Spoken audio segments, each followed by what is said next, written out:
Good day, students. We were studying about heterocyclic compounds. आज जो हमें पढ़ना है that is molecular orbital picture and aromatic characteristic of pyrrole, furane and thiophene means 5-membered heterocyclic compound जो है उनमें इनका molecular orbital structure क्या होगा. 5-membered heterocyclic कंपाउंड्स जो हैं ये प्लेनर पेंटागोनल स्ट्रक्चर हैं with sp2 hybridized atoms. Means total इनमें 6 पाई इलेक्ट्रॉन्स प्रेजेंट है which are distributed over 5 sp2 hybridized atoms. Each carbon atom contributes 1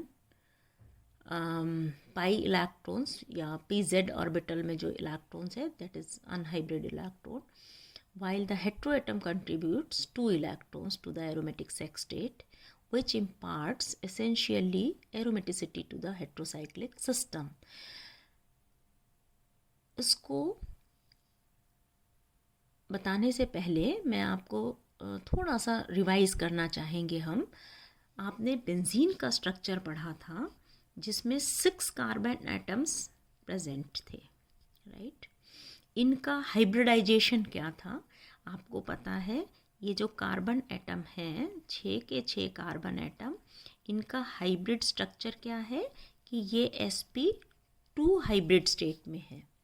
what is sp2 hybrid state?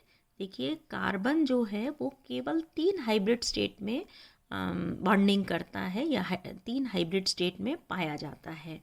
एक है sp hybrid state, दूसरा sp2 और तीसरा sp3. मतलब carbon atom जब दूसरे एटम से बॉन्डिंग करता है किसी भी एटम से तो वो 3 तरह से कर सकता है.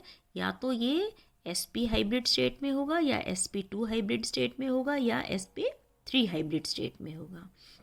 ये होती क्या क्या है आपको देखिए बेसिक क्लियर करने के लिए हम केवल एक बार रिवाइज कर रहे हैं कि कार्बन एटम जो है उसमें 6 इलेक्ट्रॉन्स हैं और उसका इलेक्ट्रॉनिक कॉन्फ़िगरेशन होता है 1s2 2s2 2p4.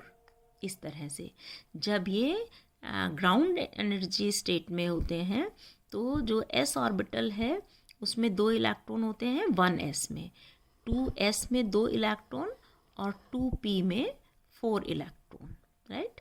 और जो हाइब्रिडाइजेशन है, हाइब्रिडाइजेशन का प्रोसेस है उसमें संकरण जिसे हम कहते हैं, उसमें आपको बताया था कि जब 2 लगभग समान ऊर्जा, अब इसकी एनर्जी ये फर्स्ट जो शेल है 1s2 जिसमें इलेक्ट्रॉन है 1s2, इसकी एनर्जी कम है. ये सपोज न्यूक्लियस है आपका, ठीक है, ये 1s है और ये 2s है और इसी के पास 2p. ये हाइब्रिड ये ऑर्बिटल्स हैं इसके, है ना. तो 1s की एनर्जी कम है और 2s और 2p की एनर्जी ऑलमोस्ट सेम है, नियर टू एक दूसरे के लगभग बराबर है. और हाइब्रिडाइजेशन या संकरण जो होता है वो हम किसे कहते हैं संकरण, कि जब 2 लगभग समान ऊर्जा के एटमिक ऑर्बिटल्स ना आपस में अपनी एनर्जीज का रीडिस्ट्रीब्यूशन करके पुनर्वितरण करके 2 समान ऊर्जा के समान शेप के अलग अलग ऑर्बिटल जितनों का हाइब्रिडाइजेशन हुआ था उतने ही नए ऑर्बिटल्स बना दे. इस प्रक्रिया को ये जो फिनोमेना है इसको हम हाइब्रिडाइजेशन या संकरण कहते हैं ना. जैसे मान लीजिए ये कार्बन है, कार्बन में बस फर्स्ट जो ऑर्बिटल है उसकी एनर्जी कम है, सेकंड 2s और 2p की एनर्जी ऑलमोस्ट सेम होती है. s का आपको पता है शेप होता है स्फेरिकल शेप और p ऑर्बिटल है उसका शेप होता है डम्बल शेप, चाहे वो x एक्सिस में हो, चाहे y एक्सिस में हो, चाहे z एक्सिस में हो, इस तरह से. लेकिन ये होंगे ये सारे डम्बल शेप में. शेप होना मीन्स या उसका जो हाइब्रिडाइजेशन है या वो किस शेप में प्रेजेंट है, means probability of finding of the electrons. वो इलेक्ट्रॉन्स में एक रीज़न होता है, जैसे बीच में न्यूक्लियस है तो ये जो फर्स्ट शेल है मतलब यहाँ इलेक्ट्रॉन मिलने की प्रोबेबिलिटी मैक्सिमम है। सेकंड है यहाँ पर इलेक्ट्रॉन, ये जो 2 इलेक्ट्रॉन है उसको इस एरिया में मिलने की प्रोबेबिलिटी संभावना मैक्सिमम है। यहाँ पर ये मैक्सिमम ये वाले इलेक्ट्रॉन्स है। तो जो ऑर्बिटल्स हैं, मीन्स फर्स्ट जो एस ऑर्बिटल्स है उसका ऐसे स्फेरिकल शेप होता है। इस एरिया में ये एस ऑर्बिटल्स के इलेक्ट्रॉन मिलने की प्रोबेबिलिटी मैक्सिमम है। पी एक्स अगर ऑर्बिटल है तो यहाँ पर इलेक्ट्रॉन मिलने की प्रोबेबिलिटी मैक्सिमम होगी, और ये वाला एरिया कहलाता है नोडल प्लेन। यहाँ इलेक्ट्रॉन मिनिमम मिलेंगे, या तो इस एरिया में मिलेंगे या इस तरह से मिलेंगे, P X, P Y, P Z में, इस तरह से 3 डायमेंशनल प्लेन में आप देखेंगे तो ये 3 अलग अलग डायरेक्शन में मिलेंगे। तो इस तरह से जो कार्बन है उसमें ग्राउंड स्टेट में जो इलेक्ट्रॉनिक कॉन्फ़िगरेशन होता है 1s2, 2s2 and 2p2। 6 electrons है ना, सॉरी टोटल है ना, यहाँ पे 2p2 आएगा। 6 इलेक्ट्रॉन्स हैं तो 2 2 4 2 6 हो गए। अब जब हाइब्रिडाइजेशन होगा तो 2s और 2p में होगा, है ना। और 2s और 2p में s आपको पता है एक ऑर्बिटल होता है जिसका कि स्फेरिकल शेप है। p जो है उसमें 3 सब ऑर्बिटल्स होते हैं, px, py और pz, और इनका शेप जो है वो px इस तरह से होगा, py इस तरह से होगा और pz डायरेक्शन में, सब डंबल शेप में होते हैं। s क्या है, स्फेरिकल शेप में है। ये तो ग्राउंड स्टेट में है, उसमें s ऑर्बिटल की एनर्जी थोड़ी कम होती है और इन तीनों की एनर्जी या 2p की एनर्जी थोड़ी ज़्यादा होती है। अब क्या होता है कि ये लगभग समान ऊर्जा के जो एटमिक ऑर्बिटल्स हैं, जब ये बॉन्डिंग में पार्टिसिपेट करते हैं, दूसरे एटम से बॉन्ड बनाते हैं, तो सबसे पहले ये अपने को व्यवस्थित करते हैं या अपना एनर्जीज का रीडिस्ट्रीब्यूशन करते हैं। और इस एनर्जी के रीडिस्ट्रीब्यूशन में होता क्या है कि मान लीजिए ये एक जो s ऑर्बिटल है ये इस pz के साथ अपनी एनर्जी, p ऑर्बिटल के साथ अपनी एनर्जी का रीडिस्ट्रीब्यूशन करता है। मान लीजिए एक ये s ऑर्बिटल है और ये 3 जो है px, py और pz है। अब अगर ये चारों सेम एनर्जी के हो जाते हैं अपनी एनर्जी का पुनर्वितरण करके, तो एक तो था ये s ऑर्बिटल और ये px, py और pz थे, ठीक। अब इनकी सबकी एनर्जी एक जैसी हो गई और चारों एक s और 3 p मिल गए, तो सबका नाम, पहले इसका नाम था s, ये px, py और pz। अब चारों का क्या नाम हो गया, एक s और 3 p मिले हैं तो sp3, इसका भी नाम sp3, इसका भी नाम sp3, this is also sp3। मतलब हमारे पास 4 sp3 हाइब्रिड ऑर्बिटल्स बन गए जिसमें एनर्जी सेम है। पहले इनका शेप ऐसे था, अब सबका शेप एक जैसा हो गया। ये चारों के चारों sp3 जो है वो हाइब्रिड ऑर्बिटल्स बन गए। तो जब एक s और 3 p ऑर्बिटल्स अपनी एनर्जीज का रीडिस्ट्रीब्यूशन करके सेम एनर्जी और सेम शेप के नए ऑर्बिटल्स बनाते हैं, ये प्रोसेस कहलाता है हाइब्रिडाइजेशन, संकरण, है ना। तो कार्बन के एक s और 3 p ऑर्बिटल्स ने ऊर्जा का पुनर्वितरण करके नए हाइब्रिड ऑर्बिटल्स को बनाया जो अलग अलग शेप के ना होके सेम शेप के हैं, नाम भी उनका एक जैसा है और एनर्जी भी एक जैसी है। तो कार्बन, जबकि पहले उसमें ये s ऑर्बिटल की एनर्जी, ये सेकंड 2s और ये 2p की इस तरह से एनर्जी थी, और इसको हम इस तरह से शो कर रहे थे कि इस तरह से उनका शेप है। अब क्या हुआ, इन सब की एनर्जी एक जैसी हो गई। अब इनमें इलेक्ट्रॉन का पहले क्या था, 2 इलेक्ट्रॉन ये दोनों इसमें चले जा रहे थे और p में ये इलेक्ट्रॉन इन दोनों में, इस तरह से उनका डिस्ट्रीब्यूशन था। अब क्योंकि सबकी एनर्जी सेम हो गई तो सब में एक एक एक एक इलेक्ट्रॉन चला गया, ठीक है। तो कार्बन जो है अब उसका शेप कैसे हो गया, एक तो ये sp3 हाइब्रिड ऑर्बिटल, दूसरा ये sp3 हाइब्रिड ऑर्बिटल, तीसरा ये और चौथा ये। और ये जो स्ट्रक्चर है ये कहलाता है टेट्रागोनल स्ट्रक्चर, ठीक है।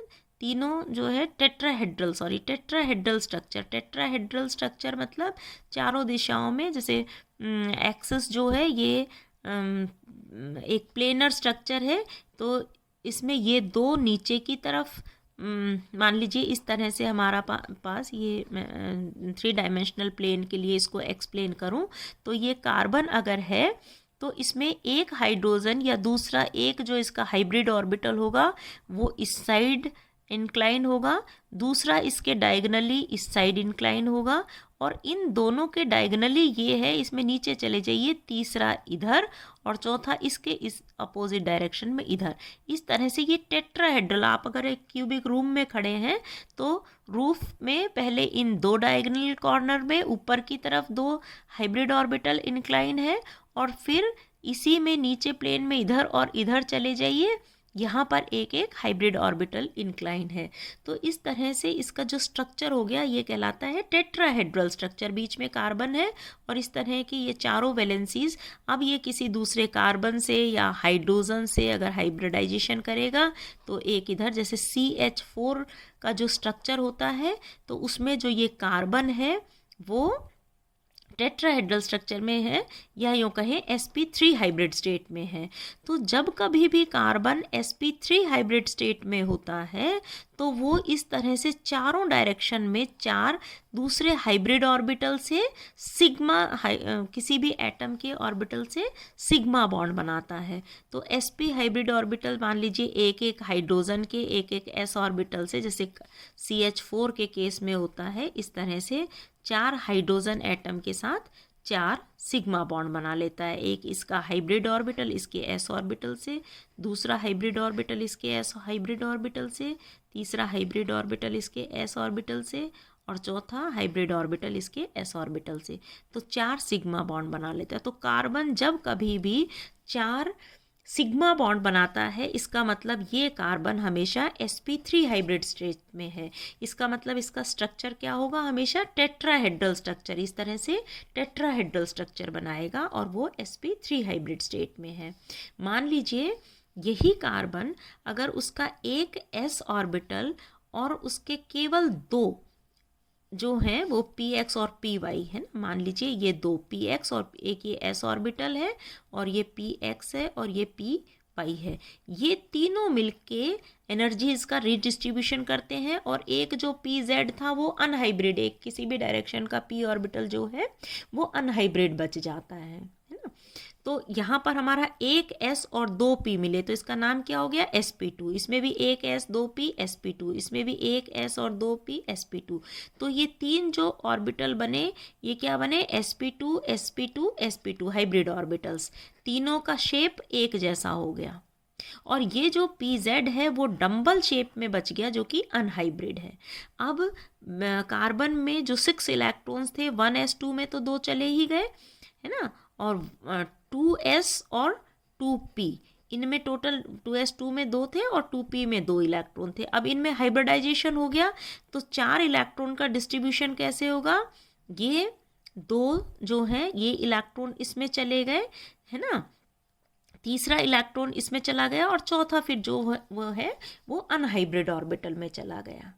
ठीक है, तो कार्बन जो है उसमें ये तीन तो हाइब्रिड ऑर्बिटल है जिसका शेप एक जैसा है, और इनका स्ट्रक्चर कैसा होगा, कार्बन के तीनों तरफ इस तरह से ट्राइगोनल प्लेनर स्ट्रक्चर, ऐसे ये 120 डिग्री का इसमें एंगल होगा एक दूसरे से में, जैसे इसमें था वो 109 डिग्री का एंगल था एक दूसरे से। टेट्राहेड्रल स्ट्रक्चर जो बन रहे थे ना ये एक दूसरे से 109 डिग्री पर थे, ये 120 डिग्री पर होंगे ना, और एक प्लेन में है ये, जैसे ये सरफेस है तो सेम प्लेन में कार्बन है और ये सारे के सारे सेम प्लेन में है।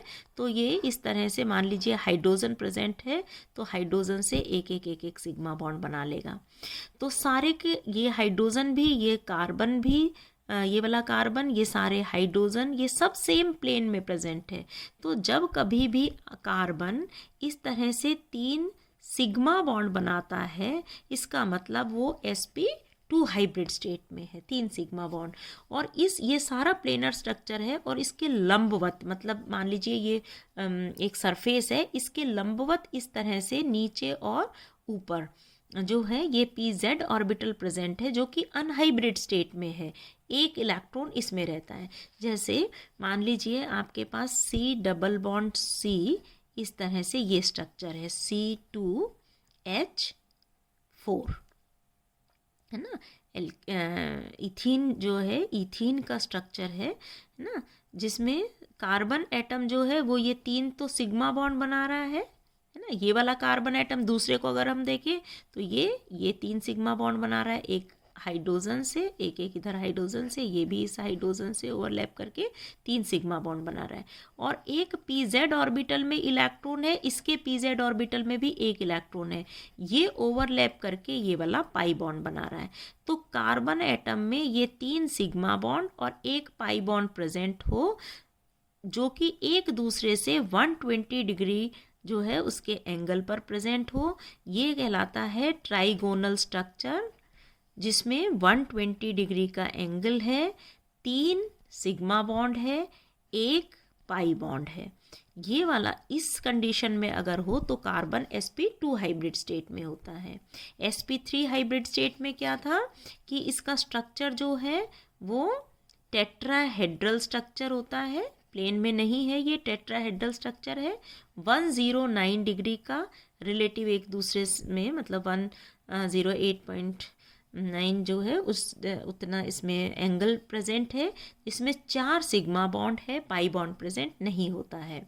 और तीसरी तरह का जो कार्बन है वो हाइब्रिड होता है sp हाइब्रिड स्टेट में। sp हाइब्रिड स्टेट क्या होगा, sp3, sp2 और sp में क्या होगा, कार्बन का केवल एक s ऑर्बिटल और एक p ऑर्बिटल, दोनों मिलके sp ये 2 हाइब्रिड ऑर्बिटल बनाते हैं, और एक py और दूसरा pz, ये अनहाइब्रिड ऑर्बिटल बचे रह जाते हैं। मतलब इनका शेप क्या होगा, डंबल शेप, और ये दोनों हाइब्रिड ऑर्बिटल करके ये 2 हाइब्रिड ऑर्बिटल्स बना लेते हैं sp। तो इस तरह से जो कार्बन था, जो कि ग्राउंड स्टेट में क्या था, 2s2 एंड p की एनर्जी ज़्यादा थी 2p2, तो 2 इलेक्ट्रॉन इसमें और ये 2 इसमें। अब इसमें क्या हो जाता है, 2 इलेक्ट्रॉन ये आ गए और एक ये और एक ये। इस तरह का जो कार्बन है उसमें कैसे होगा, एक लीनियर स्ट्रक्चर बनाएगा, एक ये हाइब्रिड ऑर्बिटल है, दूसरा ये हाइब्रिड ऑर्बिटल है, ठीक है, sp2 हाइब्रिड। अब इसने मान लीजिए एक हाइड्रोजन के साथ सिग्मा बॉन्ड बना लिया, दूसरे इस हाइड्रोजन के साथ सिग्मा बॉन्ड बना लिया, है ना।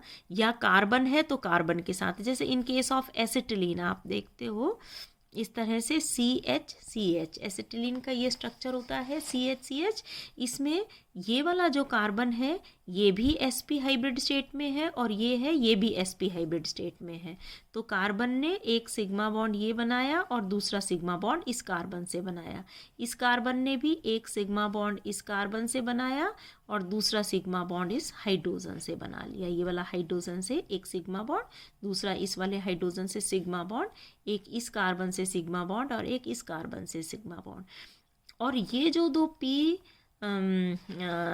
y और pz ऑर्बिटल प्रेजेंट है, ये इसके इस तरह से y एक्सिस पर और ये z एक्सिस पर, लाइकवाइज इस कार्बन में भी y एक्सिस और z एक्सिस पर, इनमें भी एक एक इलेक्ट्रॉन इसमें प्रेजेंट है और इसमें भी एक एक इलेक्ट्रॉन प्रेजेंट है।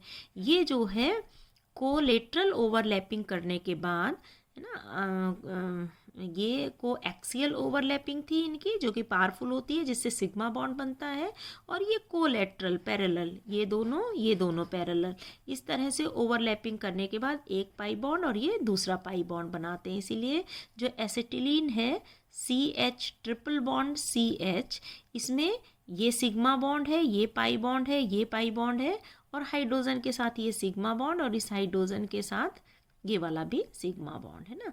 इस तरह से 2 सिग्मा बॉन्ड, इनमें एंगल कितना हो गया, ये 180 डिग्री का, है ना। तो ये एक लीनियर स्ट्रक्चर है, एक लाइन में इस तरह से प्रेजेंट होते हैं हाइड्रोजन कार्बन हाइड्रोजन, या इस तरह से ये एक लीनियर ना रेखीय संरचना है, लीनियर स्ट्रक्चर बनाता है, जिसमें बॉन्ड एंगल 180 डिग्री का होता है और इसमें 2 सिग्मा और 2 पाई बॉन्ड होते हैं। तो कार्बन में जब कभी भी 2 सिग्मा 2 पाई होंगे मतलब लीनियर स्ट्रक्चर है, या कार्बन कौन से हाइब्रिड स्टेट में है, sp हाइब्रिड स्टेट में।